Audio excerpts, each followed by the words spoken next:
देश के अलग अलग क्षेत्रों से आए हुए इस फील्ड के सभी विशेषज्ञगण,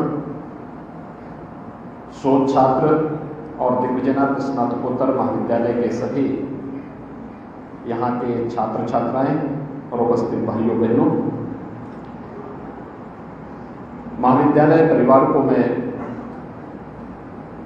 एक समसामयिक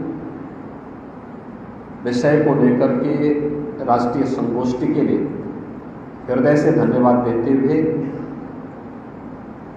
आप सबका मैं अभिनंदन करता हूं। बहुत महत्वपूर्ण मुद्दा दिया है जो पर्यावरण, प्रौद्योगिकी और सतत ग्रामीण विकास। पर्यावरण है क्या? किसको हम पर्यावरण कहते हैं? पर्यावरण जल, भूमि, जीव, जंतु, पेड़ पौधे, इन सब का जो समन्वित रूप है, यही पर्यावरण है। अगर इसका अस्तित्व ही संकट में होगा, याद करिए, भूमि रहने लायक न रहे, जल पीने लायक न रहे, धरती में जीव और जंतु ये दोनों का अस्तित्व संकट में आ जाए, तो फिर उस प्रौद्योगिकी का या उस विकास का हमारे जीवन में क्या महत्व होगा। और इसी महत्वपूर्ण मुद्दे को लेकर के यह राष्ट्रीय संगोष्ठी है, जो एक महाविद्यालय के द्वारा प्रारंभ की जा रही है, और जिस संगोष्ठी के माध्यम से लोग इस पर अपने स्तर पर क्या प्रयास हो सकते हैं। अक्सर होता है हम इन सभी मुद्दों को सरकार के भरोसे छोड़ते हैं या संस्थाओं के भरोसे छोड़ते हैं। ऐसे ही जैसे कूड़ा प्रबंधन, शहरी क्षेत्र में कूड़ा प्रबंधन की जिम्मेदारी हमें मान लेते हैं तो नगर निकाय की जिम्मेदारी है, और हम बड़ी आसानी से अपने घर के कूड़े को निकाल के सड़क पे या नाली में फेंकते हैं, जबकि ये नागरिक जिम्मेदारी ज्यादा है किसी नगर निकाय से। और नगर निकाय अगर अपनी जिम्मेदारी का निर्वहन करते हुए नागरिकों को भी इसके प्रति जोड़ ले, तो आंदोलन सफलता की नई ऊंचाई तक पहुंच सकता है। इस पर्यावरण को बचाने के लिए प्रौद्योगिकी का योगदान कैसे हो सकता है, एक बहुत महत्वपूर्ण प्रश्न है। कल मैं गाजियाबाद गया था, दिल्ली में गया था। परसों उच्चतम न्यायालय ने एक 5-6 राज्यों को नोटिस जारी की, और नोटिस जारी करते समय पंजाब को, हरियाणा को, उत्तर प्रदेश को, दिल्ली और अन्य राज्यों को नोटिस जारी करके कहा कि जो ये फॉग है, जो ये धुंध है, दिल्ली जब मैं लखनऊ से गया, वहां धूप थी, मौसम एकदम साफ था, लेकिन अगले 35 मिनट के अंदर मेरी फ्लाइट गाजियाबाद में लैंड की। तो गाजियाबाद में मैंने देखा पूरा अंधेरा था। जैसे मैं उससे उतरा, देखा मैंने कि बाहर आंखों में जलन हो रही थी। तो मैंने कहा ये धुंध तो नहीं है, ये केवल ये धुआं भी है, इसके साथ डस्ट पार्टिकल भी इसके साथ में है, ये पॉल्यूशन है। फिर मैंने कहा भाई मोबाइल स्मार्टफोन निकाल के मैंने कहा भाई थोड़ा चेक करो कि नासा की सैटेलाइट इमेजेस क्या बता रही है, कहां पराली जल रही है, कहां पे औद्योगिक पॉल्यूशन के कारण ये समस्या खड़ी हुई है। पंजाब के ऊपर पूरी तरह रेड कलर से रंगा हुआ था, हरियाणा का भी उत्तरी क्षेत्र पूरी तरह रंगा हुआ था। और जैसे ही हवा का झोंका वहां से चला, दिल्ली पूरी तरह अंधकार में डूब चुकी थी। ये चीजें क्या दिखाती हैं कि हमने विकास तो किया, लेकिन उस विकास के अनुरूप तकनीक हमने विकसित नहीं की। जैसे अगर हमने कंबाइन मशीन दी, अगर कंबाइन मशीन के साथ पराली का उपयोग नहीं हो रहा है, उसके साथ हम एक रैपर भी साथ में लगा देते जो उस पराली को छोटे छोटे टुकड़ों में काट करके उसी खेत में बिखेर देते, और जब खेत की जुताई होती उसी के साथ वह मिक्सअप होता, एक पानी डालते तो वह एक ग्रीन कंपोस्ट उस खेत को प्राप्त होता, उसकी उर्वरा शक्ति को बढ़ा सकता था। लेकिन हो क्या रहा है, आग लगाने से खेत की उर्वरा शक्ति पर भी असर पड़ रहा है, और साथ साथ पर्यावरण के लिए भी वो एक खतरनाक जहरीली गैस पैदा करके, जहरीली धुआं पैदा करके पूरी तरीके से, जैसे ही हवा का दबाव कम होगा तो पूरे क्षेत्र को अपने आगोश में लेकर के वहां पे उसको एक गैस चैम्बर के रूप में बदल दे रही है, और पूरा क्षेत्र श्वास लेना, वहां पे जो दमे के रोगी हैं या जिन लोगों पे इस प्रकार की समस्या, जो किसी न किसी श्वास से संबंधित किसी बीमारी की चपेट में है, उन लोगों के लिए वहां पे रहना कठिन हो जाता है, दूभर हो जाता है। लेकिन स्थानीय स्तर पर हम भी प्रयास कर सकते हैं। हम जब सस्टेनेबल विकास की बात करते हैं, याद रखना 2016 में यूएनओ ने पूरी दुनिया के लिए सतत विकास लक्ष्य तय किए थे। उन्होंने कहा कि समग्रता के लिए आवश्यक है कि हम जो ये 16 गोल्स हैं, जिनके 169 लक्ष्य हैं, इन्हें प्राप्त करना प्रत्येक मनुष्य के लिए आवश्यक होगा, क्योंकि इसके बगैर जीव सृष्टि को आगे बढ़ाना अत्यंत कठिन होगा। और उसमें उन्होंने कहा कि भाई सबको शिक्षा प्राप्त हो, सबको उत्तम स्वास्थ्य की सुविधा भी हो, रोजगार की व्यवस्था भी हो, लेकिन पर्यावरण आदि के बचाव के लिए ऐसे उन्होंने लगभग 17 गोल्स दिए, जिनमें से अगर उत्तर प्रदेश की दृष्टि आप देखेंगे तो उनमें से एक गोल समुद्र के संरक्षण से, समुद्र की जैव परिस्थिति को बचाए रखने के लिए था। वह यूपी में लागू नहीं होता, लेकिन दुनिया के वे देश जो समुद्र से जुड़े हुए हैं उन पे ये भी लागू होता है। और 2030 का एक लक्ष्य देकर के उन्हें इस दिशा में अपने स्तर पर प्रयास करने के लिए कहा गया।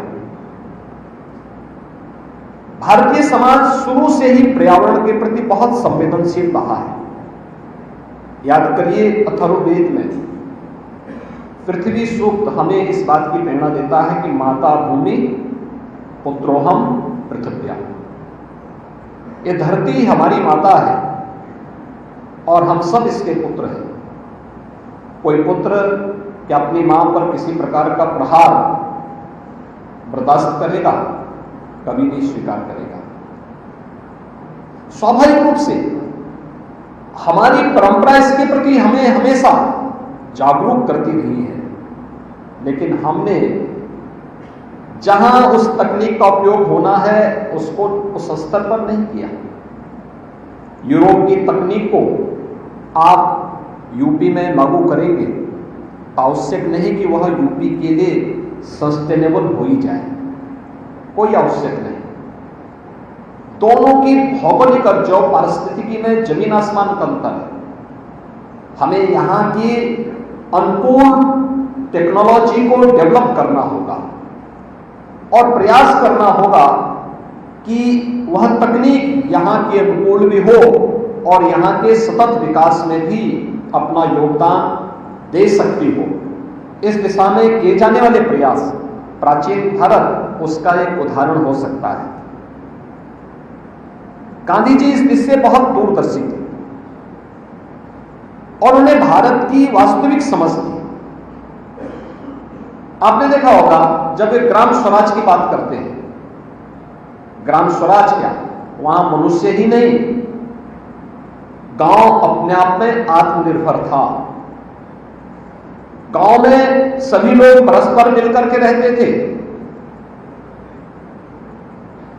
वे भाव और भंगिमाओं से राष्ट्रीयता के साथ जुड़े थे, लेकिन सरकारों पर उनकी निर्भरता लगभग जीरो थी। वे स्वयं अपनी व्यवस्था, अपनी खेती बाड़ी, अपने पशुपालन, अपने स्वयं की आजीविका का सृजन करते थे, व्यापार संचालन करते थे, गवर्नमेंट को समय पे अपना टैक्स भी दे देते थे और गांव की पूरी व्यवस्था को अपने आप ही संचालित करते थे। गांव की सड़कों को ग्राम पंचायत स्वयं बनाती थी और गांव के कूड़े प्रबंधन के लिए हर गांव में एक खाद का गड्ढा भी होता था, पशुपालन के लिए चारागाह भी होता था, गांव का अपना बगीचा होता था, गांव के अपने तालाब होते थे। इन सब का अपना महत्व था। याद करिए, तालाब बरसात के जल को वहां पर एकत्र करने का एक माध्यम और एक एक बूंद जल का उपयोग किया जा सके। बरसात में पानी बरसता है, पूरा पानी बह करके चला जाता है, हमें उसका पता नहीं होता है, लेकिन आगे के 6 महीने हम पानी के लिए तरसते हैं। हमने विकास का मॉडल कौन सा अपनाया? गांव के पहले तालाब गांव के जल की आवश्यकताओं की आपूर्ति का एक माध्यम बनता था। हम लोग उस जल का उपयोग करते थे अपने लिए, अपने पशुओं के लिए, अपनी खेती बाड़ी के लिए और उसको बेहतर तरीके से उसके संरक्षण का दायित्व भी गांव के पास था। लेकिन विकास हुआ, हैंडपंप आ गए, पाइप पेयजल की स्कीम बन गई, हमने गांव की नाली को उस तालाब के साथ जोड़ करके उसको भी प्रदूषित कर दिया। और इस क्षेत्र में इस डेवलपमेंट का एक नया मॉडल क्या मिला? इंसेफ्लाइटिस की बीमारी के रूप में। इंसेफ्लाइटिस ने 40 वर्ष में 50,000 बच्चों की मौत केवल पूर्वी उत्तर प्रदेश और उत्तर प्रदेश के उन क्षेत्रों में हुई है जहां पे डेवलपमेंट के इस नेगेटिव मॉडल को हम लोगों ने स्वीकार किया। हमने उसके लिए अलग से कोई व्यवस्था नहीं की। ऐसा नहीं कि मॉडल देश के अंदर कोई न कर रहा हो। पंजाब के अंदर एक संत ने एक मॉडल खड़ा किया, उनका मॉडल देसी मॉडल। 2 मॉडल आपके सामने। एक मॉडल है नमामि गंगे परियोजना के माध्यम से गंगा की अविरलता और निर्मलता को बनाए रखने के लिए किए जा रहे प्रयास के तहत उसके भी परिणाम आपके सामने आए हैं। गंगा 2016 में नमामि गंगे परियोजना लागू होने के पहले जितनी प्रदूषित थी, आज जब उस मॉडल को लागू किया गया, नए एसटीपी लगाए गए और इस सीवेज ट्रीटमेंट प्लांट के माध्यम से जब वहां पे शहरी सीवर को, ड्रेनेज को उसके माध्यम से ट्रीट करके गंगा जी में या सिंचाई के लिए उसका उपयोग होने लग गया, पहले की तुलना में गंगा शुद्ध हुई। जलीय जीव वहां पे फिर से दिखाई देने लग गए। गांगे डॉल्फिन के लिए जानी जाने वाली डॉल्फिन फिर से वहां पे दिखाई देने लग गई। अब गंगा जल में स्नान करने से प्रदूषण के कारण जो लाल लाल चकत्ते बॉडी पे पड़ते थे, अब वहां नहीं पड़ रहे हैं। पहले से ही जो उसमें प्रदूषण की मात्रा थी काफी हद तक कम हुई है। लेकिन एक मॉडल वह जो गांव के लिए स्वाभाविक रूप से यह मॉडल महंगा है, खर्चीला है, ग्राम पंचायत या नगर निकाय के लिए सस्टेनेबल नहीं हो सकता। दूसरा मॉडल एक संत ने दिया, वह है सिंचेवाल मॉडल। हम गांव की ही अंदर थोड़ी देसी तकनीक का उपयोग करते हुए, देसी तरीकों का उपयोग करते हुए जल की शुद्धि का एक माध्यम बना सकते हैं और उस माध्यम से हम जल को प्रदूषित होने से बचा सकते हैं और जो शुद्ध जल होगा उसका उपयोग खेती बाड़ी के लिए कर सकते हैं, कपड़ा धोने के लिए कर सकते हैं, पशुओं के लिए कर सकते हैं, उसका वहां पर बागवानी के लिए कर सकते हैं, फुलवाड़ी के लिए कर सकते हैं, किचन गार्डन के लिए उसका उपयोग कर सकते हैं। दूसरा, हमने गांव में पहले व्यक्ति सब्जी या कोई सामान खरीदने के लिए जाता था, बैग लेके चलता था। बैग लेकर के आज जाना बंद कर दिया, प्लास्टिक की पॉलीथीन लेकर के जाता है और उपयोग करने के बाद फिर उसको फेंक देता है। और पॉलीथीन फेंकता ही नहीं है, बल्कि घर के कूड़े को उसमें रख करके फिर सड़क पे फेंकता है। नालियां चौक होती है, एक समस्या वहां से।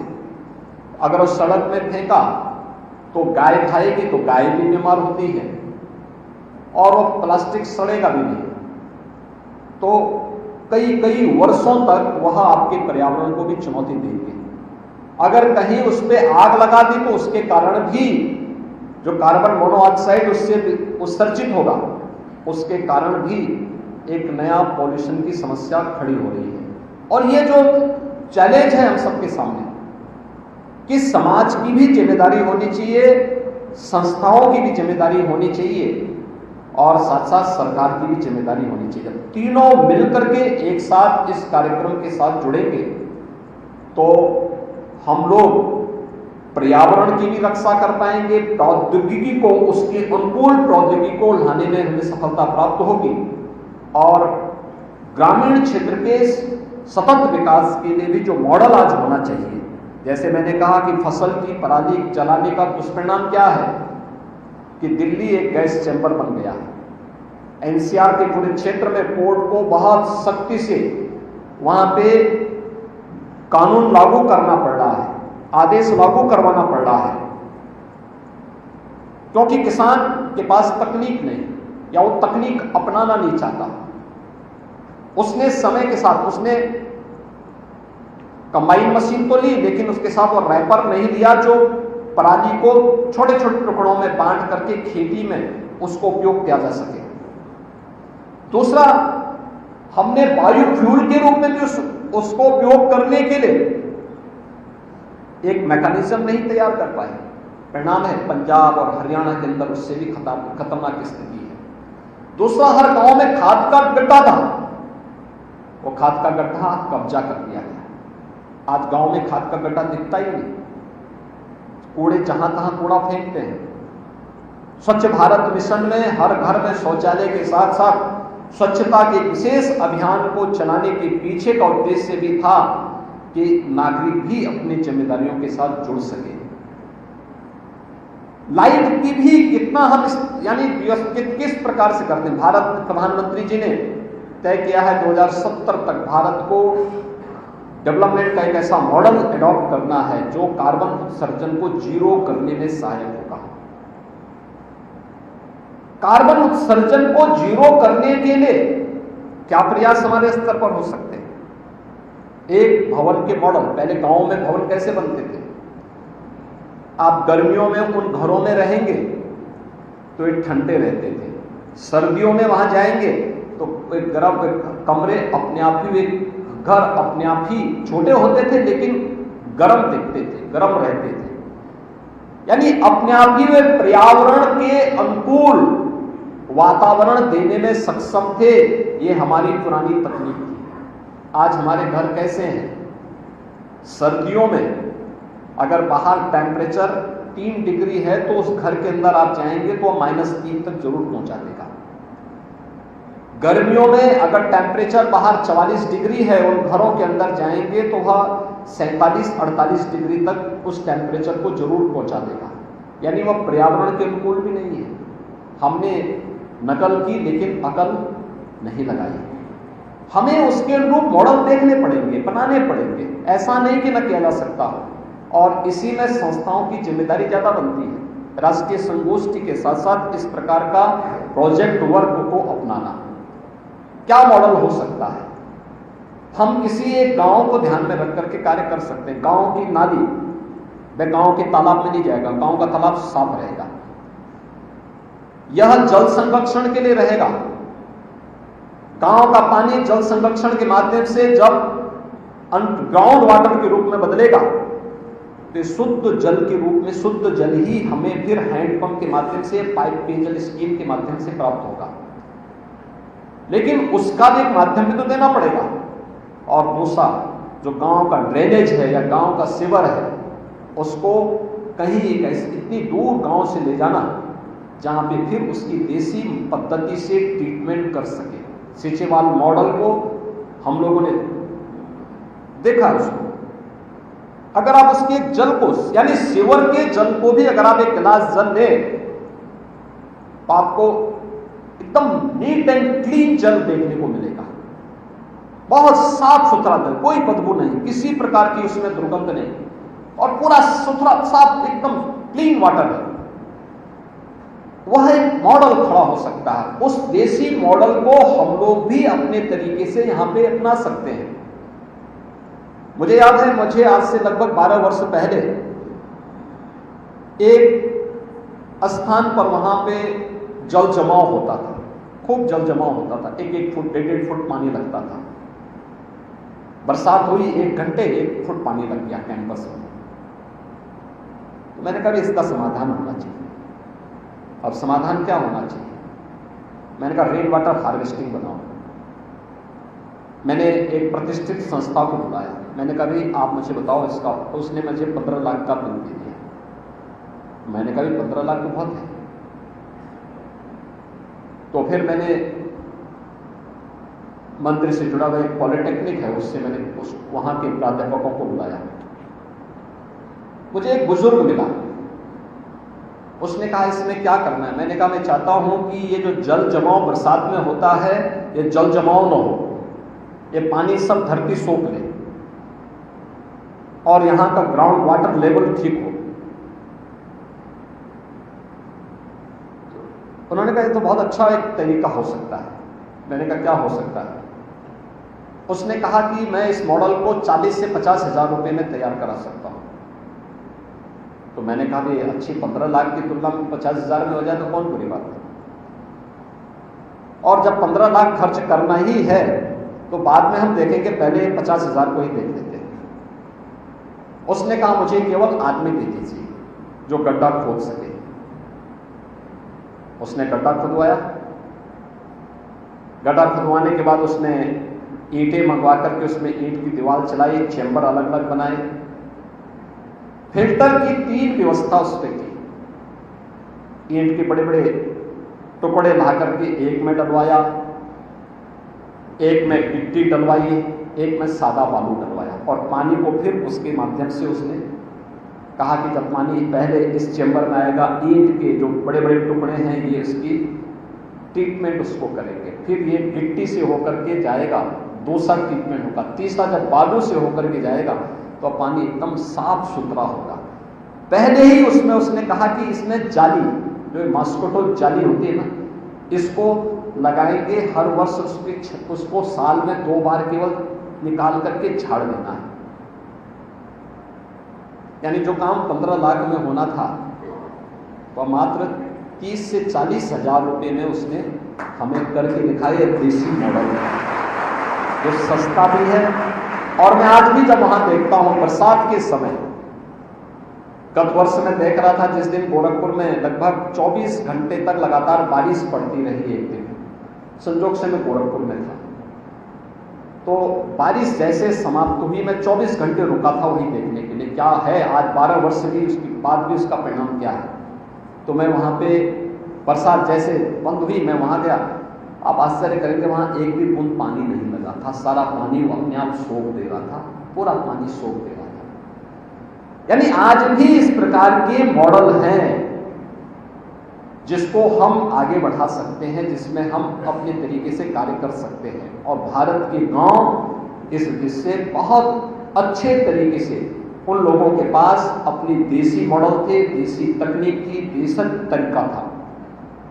वे अपने मॉडल की ब्रांडिंग नहीं करते थे, वे उसके बारे में बहुत प्रोपेगेंडा भी नहीं करते थे, लेकिन उन्होंने विरासत में जो कुछ प्राप्त हुआ उसको आने वाली पीढ़ी को उसी रूप में प्रदान किया।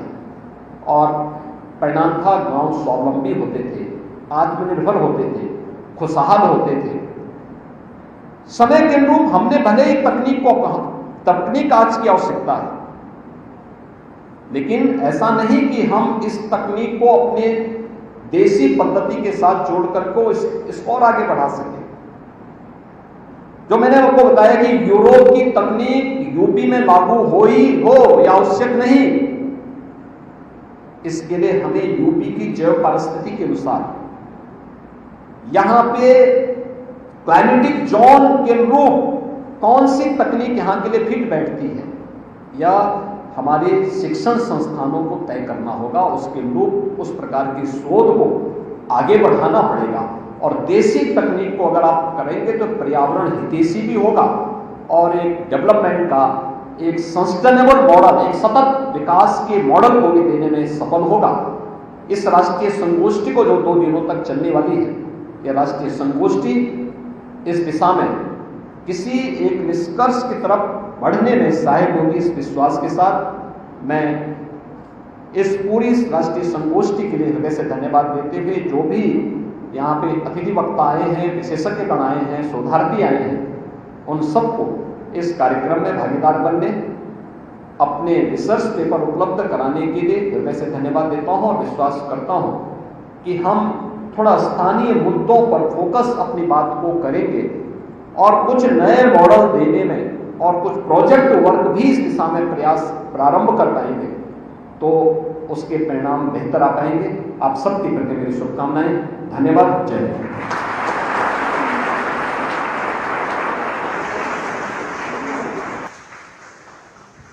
इस सार्वभौमिक प्रासंगिक एवं उत्प्रेरक